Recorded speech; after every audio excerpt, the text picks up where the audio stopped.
Selamat siang Bu Ibu, masih semangat? Semangat, Pak. Lemes ya suaranya. Iya, Pak. Iya, Pak. Lagi sawah, Ibu kelas maring di Bu. Ngomong loh, Pak. Oh, gini ya. KPM ngomong. Bagus ya. Kalau Bu Ida bisa dari mana Bu Ida? Pastulan, Pak. Kalau Mas Alif? Shopping, Pak. Orang ini katanya nyonggol ya Mas Alif. Oke, balik ke topik ya. Jadi di sini saya akan menyampaikan dari pendamping sebelumnya tentang modul perlindungan anak. Jadi saya melanjutkan dari pendamping sebelumnya gitu ya, mengenai upaya pencegahan kekerasan terhadap anak istimewa. Jadi di langkah 7 saya melanjutkan ke langkah 7, pencegahan kekerasan anak pada anak istimewa. Nah, dengan paham Bu anak istimewa? Enggak, Pak.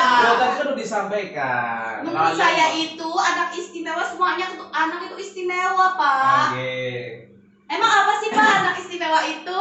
Jadi saya ulangi lagi ya Bu ya, mengenai anak istimewa itu adalah anak yang mengalami keterbatasan fisik atau mental yang sesungguhnya mempunyai potensi istimewa yang dapat dikembangkan sehingga anak tetap dapat berpartisipasi secara bermakna dengan lingkungan sosialnya seperti itu. Jadi anak istimewa gue luar biasa. Jadi kita tidak boleh menyebut anak misalnya mengalami kekurangan intelijensi atau kecerdasan, tidak boleh dengan mengucap kata-kata yang kasar menyebutnya. Jadi kita sebut bahwa anak adalah karunia Tuhan, maka walaupun anak mempunyai kekurangan seperti itu, jadi sebutlah anak itu anak yang istimewa gitu.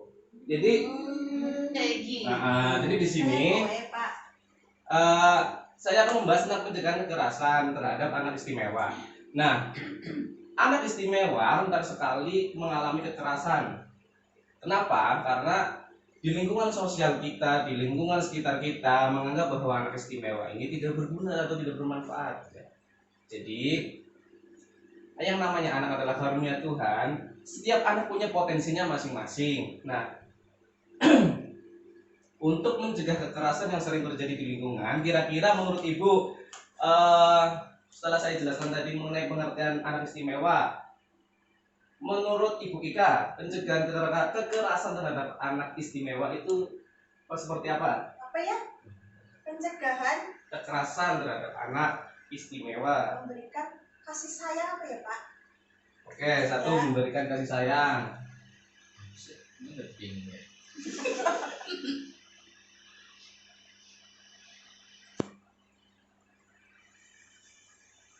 Kalau dibully, Dilindungi ya, Pak, pastinya ya, Pak ya. dilindungi, karena anak istimewa memang harus butuh perlindungan ya Bu ya.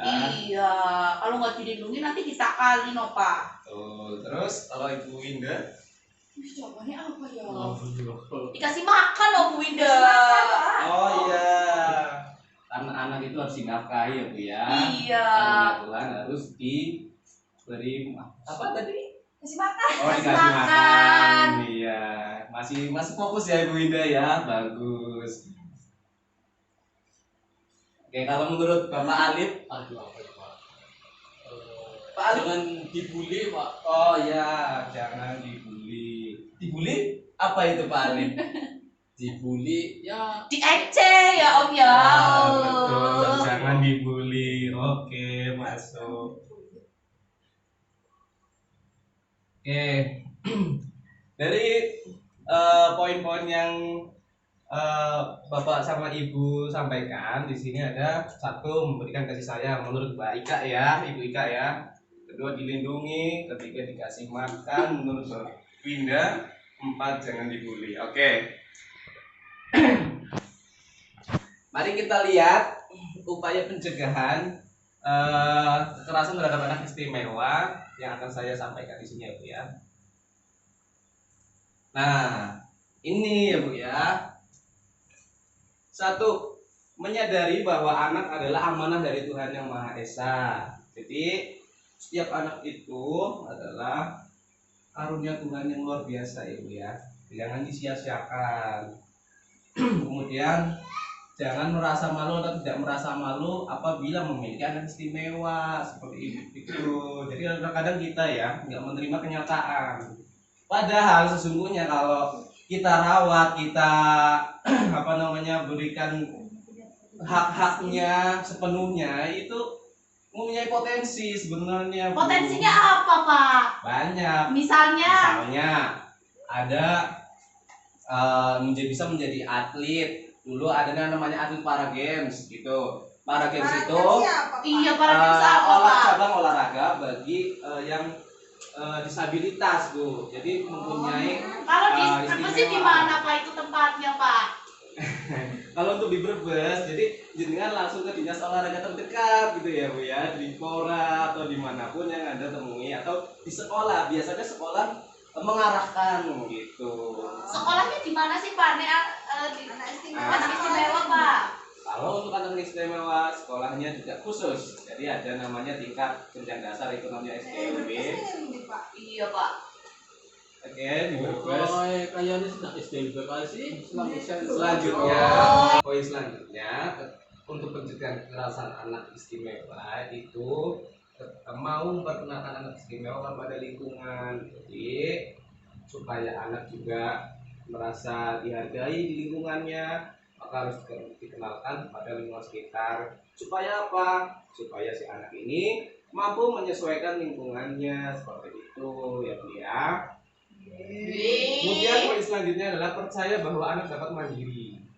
Nah, meskipun anak istimewa, tapi jenengan harus percaya bahwa suatu saat nanti anak ini punya potensi dan dapat mandiri seperti itu, Bu. Jadi tidak percaya bahwa anak istimewa itu tidak akan ketergantungan kepada orang lain, tetapi harus dirawat dan diberi hak-hak dasarnya, gitu ya. Misalnya pendidikan,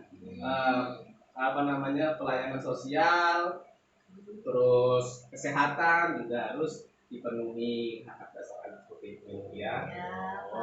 Kemudian ada poin 1, 2, 3, 4, 5 memberikan kasih sayang secara wajar. Ya, salah satunya yang tadi disampaikan Ibu Uli, memberikan kasih sayang. Bagus, benar. Mbak Ika, Pak, bukan Bu Uli. Kasih sayang sih, Pak. Oh, Bu Uli. Ya maaf ya, udah sore soalnya ya. Kelingan uli pasti. Oke. Kemudian memenuhi hak-hak anak istimewa. Jadi tadi yang saya berikan kebutuhan dasar dari anak harus dipenuhi sebagai orang tua. Jangan hanya melahirkannya saja, tapi juga harus memenuhi hak anak. Oke, jangan enak ketok ya Pak ya, gawe neta seneng barang brojol, harus diopeni, harus di rawat seperti itu tuh ya, dengan kasih sayang penuh pada anak. Kemudian terakhir, memberikan dukungan kepada keluarga yang memiliki anak istimewa. Jadi nek jenengan gue saudara, nek sedulur, itu ketika ada saudara jenengan itu, saudara bapak-bapak ibu sekalian ini mempunyai anak istimewa, jadi dukung, jangan dikucilkan di dalam lingkungan keluarga ya. Kasih tahu semuanya hak dasar untuk anak istimewa itu seperti apa, bisa dengan cari informasinya di lingkungan sekitar seperti itu. Kemudian selanjutnya, jadi gini ya Bu ya, setelah tadi menuliskan beberapa cara pencegahan kekerasan terhadap anak istimewa, jadi di sini saya ingin mengatakan bahwasanya anak istimewa adalah anak yang membutuhkan perhatian khusus. Jadi anak istimewa itu lebih perhatiannya harus lebih ekstra ya Bu ya, daripada anak-anak biasanya atau pada umumnya, karena mereka ini rentan terhadap kekerasan baik fisik maupun verbal seperti itu Bu, di lingkungan teman-temannya atau lingkungan masyarakatnya. Kemudian kedua adalah mereka itu memiliki potensi yang dapat dikembangkan. Jadi anak-anak istimewa ini kalau digali potensinya dan kita bisa mengerti dan menemukan bakat yang anak-anak dari istimewa ini minati, itu dapat dikembangkan dengan baik asal kita tahu tempat dan potensinya seperti apa gitu ya. Kemudian adalah ketiga, mengembangkan potensi yang ada pada anak istimewa membutuhkan motivasi, dukungan, kasih sayang dan perhatian. Nah, dalam mengembangkan potensi itu, jadi anak jangan dikasih kekerasan secara verbal atau dibentak-bentak atau Verbal itu apa sih, Pak? Verbal itu berarti secara omongan gitu, Bu. Aja ngomongi baik. Tidak boleh, karena masa anak-anak itu rentan secara psikis atau secara jiwanya. Jadi anak umur dari 0 sampai 18 tahun tidak boleh dididik dengan cara yang keras, tapi tegas boleh, tapi tidak boleh kekerasan ya Bu ya. Ini anaknya bedut sih Pak, gimana itu Pak? Iya Pak, terus sulit saja 7 tahun kok dipecut ya orang Iya, gimana itu Pak? Jadi untuk anak-anak yang nakal atau apapun itu, kita sering berinteraksi dengan anak, sering ngobrol dengan anak, terutama pada anak istimewa. Memang ya, pada umumnya anak istimewa kadang kita karena malu atau apapun itu mempunyai anak istimewa, tapi harus sebagai orang tua berjiwa besar, mempunyai wawasan tentang pendidikan anak, apalagi khususnya untuk anak istimewa, karena anak istimewa tadi kembali lagi membutuhkan perhatian khusus seperti itu ya Bu ya. Iya Pak. Kemudian anak istimewa itu rentan atau mudah mendapatkan kekerasan sehingga perlu dicegah dari kekerasan. Nah, karena anak istimewa ini beda daripada umumnya, jadi butuh perlindungan dari kekerasan. Nah, lingkungan pun harus mendukung, apalagi keluarga yang terdekat untuk mencegah kekerasan terhadap anak-anak istimewa, karena mereka itu rentan dan mudah mendapatkan kekerasan. Contohnya pembulian, jadi jiwa anak itu jadi jatuh atau maksudnya ini jadi minder gitu loh, jadi nggak mau bermain sama anak. Akhirnya ketika dibully, diberikan kekerasan secara verbal maupun fisik, tidak diajak bermain, anak akan minder dan selalu mengurung diri gitu. Oke, selanjutnya Apa namanya Pak? nah ini ya Bu ya, tadi yang sempat ditanyakan ya untuk mengembangkan potensi-potensi anak.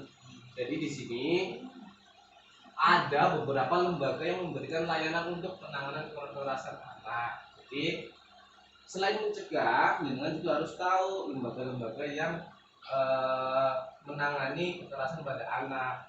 Satu, dinas sosial setempat. Jadi dinas sosial itu dengan bisa kalau ada terjadi kekerasan terhadap anak, kalau yang istimewa, silahkan lapor ke dinas sosial setempat. Jangan malu, jangan ragu gitu ya Bu ya. Biar dapat bantuan ya Pak. Betul.